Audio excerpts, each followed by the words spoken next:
About 15, 20 years ago, Mitch and I decided we no longer believed in our religion. And we had a plan. We were going to go and fake it until our last kid left our house 16 years later. I am so thankful for so many people here, and I will say especially John and Marky, for helping us realize that we could move on. We could have a great life after Mormonism, and we weren't alone.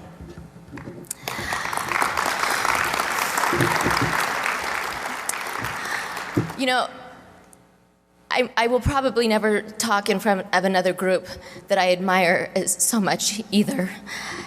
People in this room, we once thought we were extremely right about something, and we had the courage to look and to make the hard decisions it took to be authentic and to decide maybe we weren't so right. I think that says a lot about everyone in this room, and I'm very humbled and proud to stand in front of you.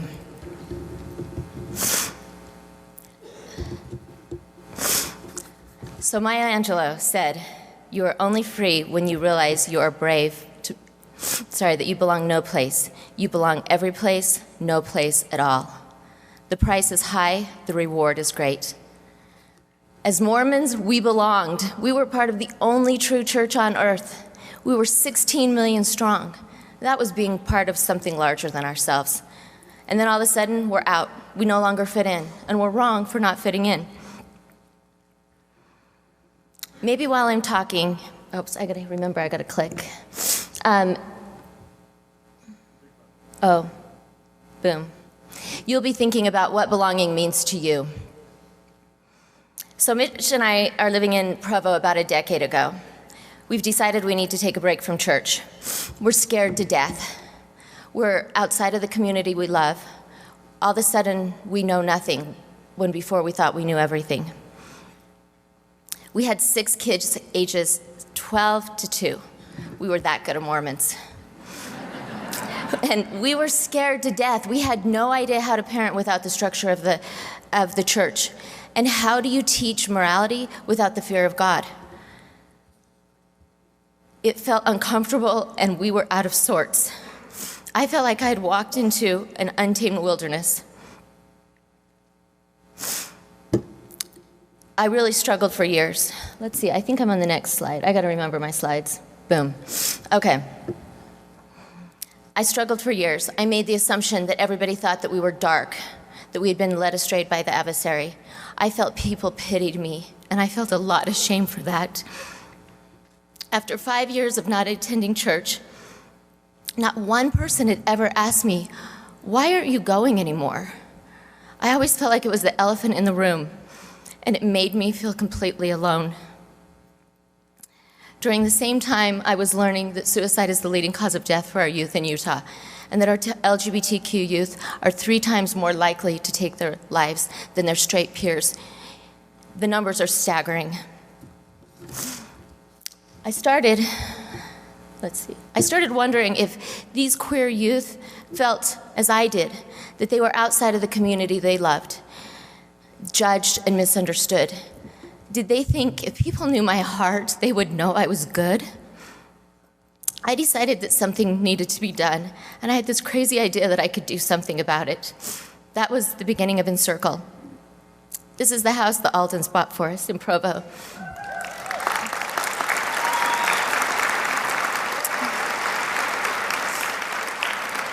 We opened this in Provo on Valentine's Day 2017. The house got so full that we opened up a house on Valentine's Day 2019 in Salt Lake City. This Valentine's, we'll open up this little house, if it shows up, in St. George. Oops, let's see if I can go back, because it's cute. This house is not straight. Like literally, it's so old, it's crooked. Anyway, you're not gonna see it, so you'll have to come to the grand opening and see it. And we're hoping that on Valentine's Day 2021, we'll be opening in Logan. So, initially, Encircle was about suicide prevention. And then I got to know the youth. These brave, loving, forgiving, talented people. If they grew up in a community that loved and supported them, they would be the leaders of our community, and we would all be the better for it. Quickly, Encircle's mission became from merely keeping youth alive, but to helping them thrive. Our mission became to bring the family and community together to enable our youth to thrive. And we use the approach of no sides, only love.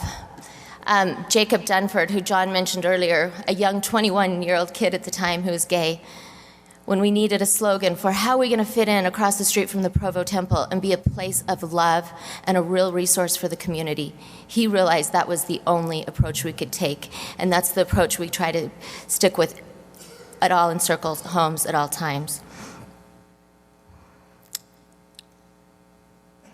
Oh, I gotta hit the right buttons. Boom. Okay. So at each Encircle house, a lot goes on. It's a safe space for 850 individuals per month at each house. We do 48 friendship circles a month, 35 programs, and over 500 sessions of therapy. Everything that we do in the home is designed to instill 4 qualities that social science has shown that all individuals need, not just those who are LGBTQ. I want to do a quick dive into those because I think if we are experiencing something like losing our faith, strengthening these skills can help us become better people, create belonging within ourselves and with others, and find meaning and purpose in life. The first idea is authenticity. What does it mean to be authentic? To be authentic with others or to be authentic with ourselves?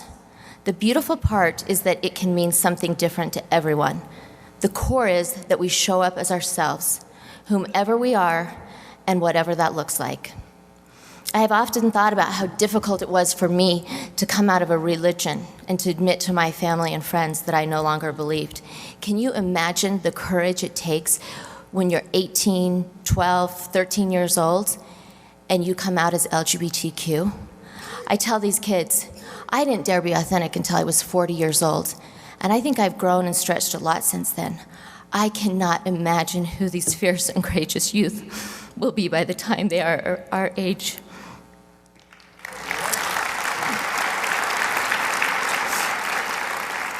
I'm going to quote Brené Brown a lot because I'm a freak of hers. To be authentic, we must cultivate the courage to be imperfect and vulnerable. We have to believe that we are fundamentally worthy of love and acceptance, just as we are. I've learned that there is no better way to invite more grace, gratitude, or joy into our lives than by mindfully practicing authenticity. I have seen this in my own life and in the life of my families. As soon as we started standing alone and living authentically, we all started standing a little taller, and as a family, we started standing closer together. I think it is a fascinating time to be a Mormon. As we live our authentic lives, we give others permission to live their authentic lives as well. Okay, second, connection. I believe connection is probably the most important thing that Encircle is giving the youth. We provide the space, and they provide the connection that is saving lives. Instead of staying home in their rooms and feeling shame for who they are, these kids show up at Encircle and they look around the house and they see other beautiful, amazing individuals just like themselves. And all of a sudden they think, maybe I'm okay too. They develop community again, and then the volunteers show up and they let them know that the community cares about them too. Losing your tribe is painful and lonely. I remember feeling like I would never have a group of friends again. I'm grateful to say that I have the most meaningful relationships of my life. I have surrounded myself with people who are authentic, and I can be just as I am with them and they still love me.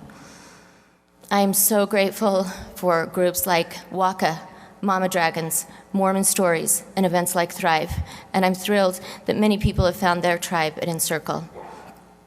Connection is not just about belonging in a group. It's about connecting with ourselves, loving ourselves just as we are. How many of you bought into the notion that you are the natural man and an enemy to God? I certainly did. I looked to the world for answers and validation. I never looked inside for answers.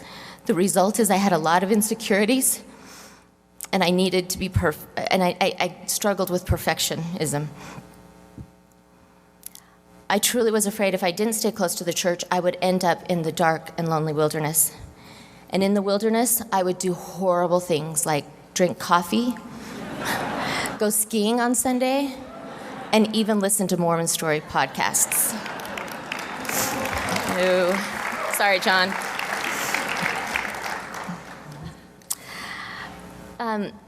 So one day, about a year after we quit attending church, I had this really simple aha moment while standing in my kitchen. In a moment of self-reflection, I start thinking, I always want to do good. I'm always trying my hardest to do the best I can.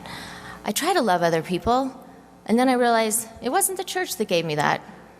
That was part of me. And I know that seems really simple, but it was the first time I ever got it. Before, I was taught that I was an innately flawed being. Everything I did and every decision I made fell short of the glory of God. In reality, I am a powerful individual who has good desires and makes good decisions. I have the power and independence to make my own decisions and to make my world better for myself and others. Each of us have that power and the ability to trust ourselves and to look forward to what resonates with us and makes us feel present, content, and whole.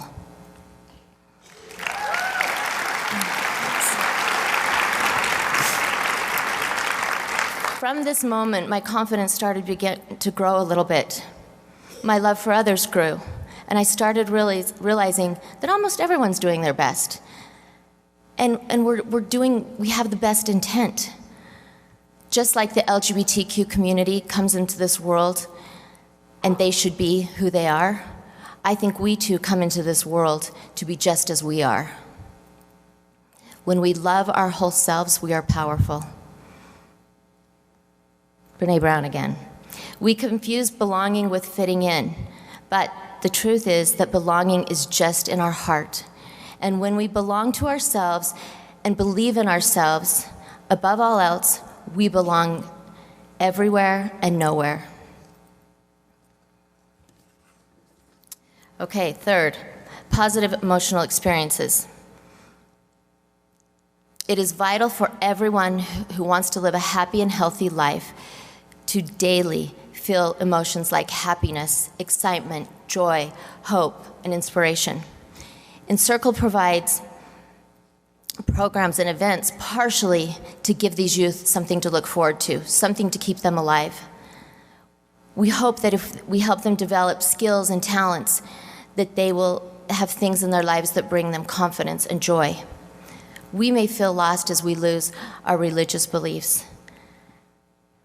We've dedicated our lives to this church, and all of a sudden, we've got a lot more time, which is 3 times more time, and about 10% more money, to find new hobbies, talents, interests. I think it's exciting. I hope that we'll use our time wisely and feel the joy in that experience. Fourth, at Encircle, we spend a lot of time working on communication and emotional coping skills. These are important to help the youth and their families navigate complex relationships with church and family. Leaving a religion also makes it so our family relationships are more complex. It requires us to have better coping and communication skills. I love that at Encircle there is no stigma around going to therapy. Do we give ourselves that type of self-care? Do we work on our coping skills? Are we learning to love ourselves better? As a woman in the church, I always tried to make myself small. I'm still working on feeling okay about having an opinion and being strong. Mitch tells me I have plenty of opinions. A little aside on being a woman in the church. When I had my first child, I quit working, and it was really difficult. I think I definitely lost myself for many years, trying to do what I was told to do. When I started Encircle, I felt tremendous guilt for leaving my children at home more often than before and having other interests. Now I look back and I think how grateful I am that the last few years, my daughters especially have been able to see me do something hard and maybe unpopular. Before that, they'd seen me vacuum and do the dishes, and that's just one of the things that I'm really grateful for on my personal journey.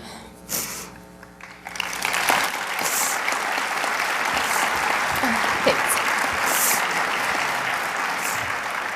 Gosh, I'm not giving a church talk. This should be fun. Okay, the church provides the structure that helps us develop many skills. But still, how crazy is it that with my first children, I used to teach them, almost from birth, that they needed a savior to be whole, and that they should always look to an organization to find answers, and obedience was first. A quick story about my son, Will. Will's our fifth child. In his first 2 months of first grade, he had gone to the principal's office 3 times. None of our other kids had ever been yet. So I decided I'm going to try out my new parenting beliefs on Will. So I go into the bathroom with Will, and I'm like, hey, Will, do you know how amazing you are? You are so kind and wise, and you make good decisions. And I tap him on the chest like this and tell Will, just always look inside. You are so wise. You know what to do. And Will lit up. He got it. He felt it. It was one of the more beautiful experiences of my life. Okay, so I thought we'd solved our principal problems, and literally about 2 weeks ago, I'm driving my 2 youngest to school, and I hear Will in the back say, hey, Wyatt, how many times have you been to the principal's office this year? And I looked forward and just kept driving. So I don't know if it worked, but let's see. Okay. The exciting thing is none of these traits need to be mastered. We will continue to grow and learn and change, and I think that is very exciting. I no longer consider that what I went through to be a faith crisis. To me, it is now an awakening.